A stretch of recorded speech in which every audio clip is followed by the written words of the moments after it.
Welcome to the preview of Arsenio Bowl II. Number 1 seed and reigning champ James competes with number 2 seed Tanny.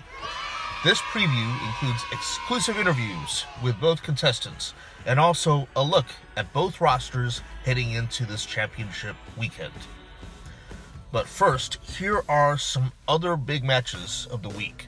The third place match features John versus Omar and Isaac. The winner will win back the entry fee cost of $50, while the loser will not be in the money. Also, the absolute worst of the worst, Chuck versus David. The loser of this match will earn the last place Taki award, and no one ever remembers the winner of the Arsenio Bowl. Chuck's reaction to this matchup is as follows. Just give me the toilet paper roll now.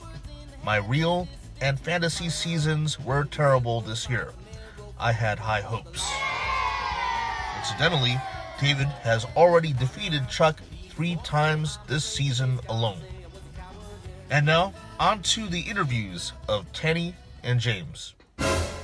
You were by far the top scorer out of everyone. What do you think made you the most consistent team out of everyone? Luck. I think that I was checking got some good tips about some free agent pickups, had a good trade with Mike at one point in the season, and, just had some games where guys went off, like, unfortunately last weekend, Gurley went crazy, not something I was rooting for, but it happened. McCaffrey went off too, so sometimes you get lucky. Well, is your lineup all set for this weekend, or are you still going to consider tweaking it? I know you have some good depth on your bench, and you have a good choice between 2 good quarterbacks. That's probably my biggest dilemma is Bortles and Winston. Bortles has been playing out of his head the last week. I don't know if he can repeat it, but Winston's really been up and down. The other thing is just really for my wide receiver core, really just deciding who I'm going to play.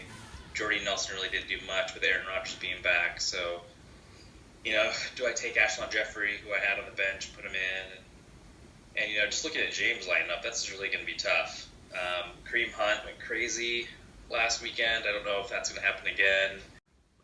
So I guess you were kind of looking over your shoulder and looking at what James is doing, but I think that just from my point of view, his roster has been a bit volatile maybe over the last few weeks. Yes, he is the reigning champ, but do you think he is beatable at this time?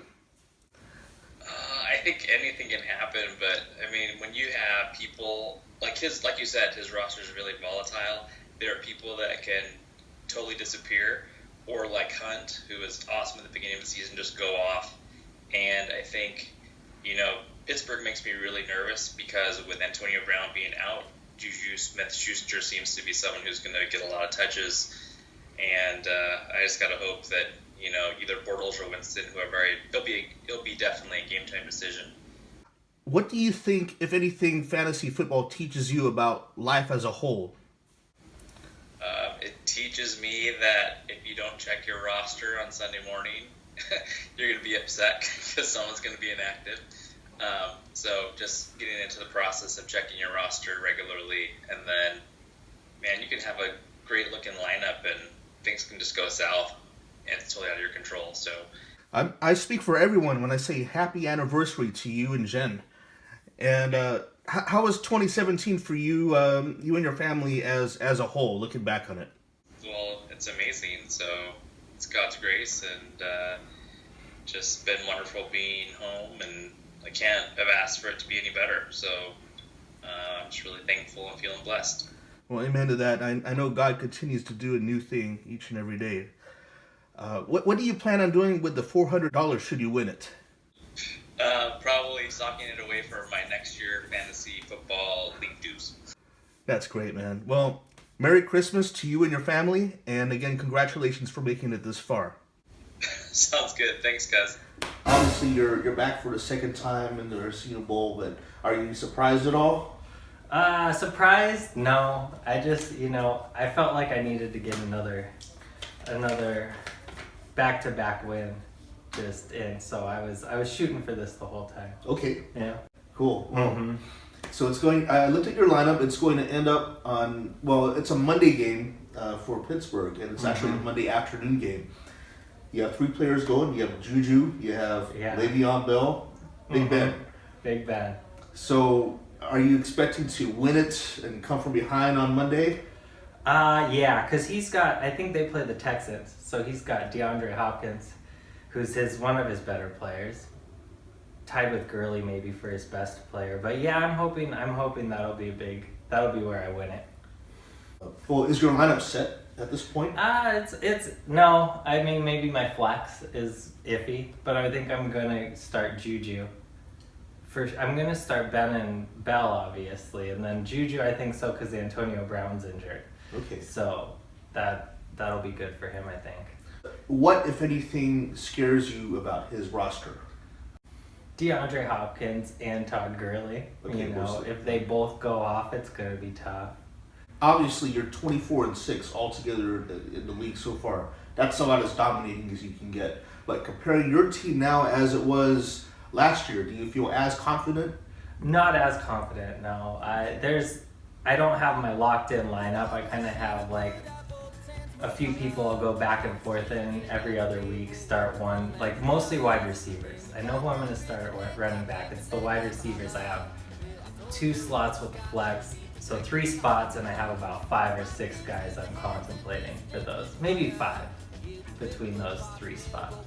So let's talk a little bit about your time in New York. Obviously, this time last year, you were just 1 quarter into your D1 year, is that correct? Yeah. Now it's D2, and you have a whole year and a quarter down, under your belt. What have you learned the most about yourself this past year? That if I just keep grinding out, I can get things done. Like even if it seems like I can't get things done, just if you just put your head down and keep going, you can do it. Yeah. Right on. There's something about that. Maybe an inner strength in you that you never knew you had before. Yeah, and it's easy to lose it, maybe lose a couple fantasy games, get a little shook, but then, in the end. Well, what do you think this particular fantasy season has taught you about yourself? Just that there's always more to learn, like fantasy-wise, I'm always learning something every week, like in terms of who I should start. It's mostly the process of like picking the lineup and like certain rules that I'll learn each week. Like mostly just listen to yourself. Go with your gut every time, even if the ESPN rankings are against your gut. Mm-hmm. What would getting that second championship in a row, what would that mean for you? It would mean a lot, financially, and it's not about the money at this point. Because at this point, I'm top 2, so mostly now it's about the trophy coming back to New York. A lot of my friends have noticed it in my apartment. It's kind of a fixture in my apartment, so it's got to be there. Right. I got to bring it back. I'll admit, I was half expecting you to see a beer tab. Oh, right. Yeah, no, I caught myself this time. I made sure I wasn't going to say beer tab. I'm going to buy shoes, running shoes. There you go. Mm-hmm. Now I could buy 1 pair with second place. I could buy like 3 or 4 pairs with first place. So okay. Yeah. And I hate to ask this, but what would you do if you won $150? $150? That's probably the bar tab. Yeah. Get second, go out. No. I'll get a pair of running shoes still. Right on. Well, one thing is for sure, this particular engraving over here, with you being the first champion of the league, you've already left your mark, and let's see if you can leave more marks. There'll be another one right here. Tanny has Jordy Nelson now, but without Aaron Rodgers. Guess it wasn't that big of a player this year. Yeah. Right on, man. Well, all right. Congratulations again. Thanks. Here are the other matches to watch out for in this final placement weekend. The 5th and 6th place match features Sarah versus Rach and June.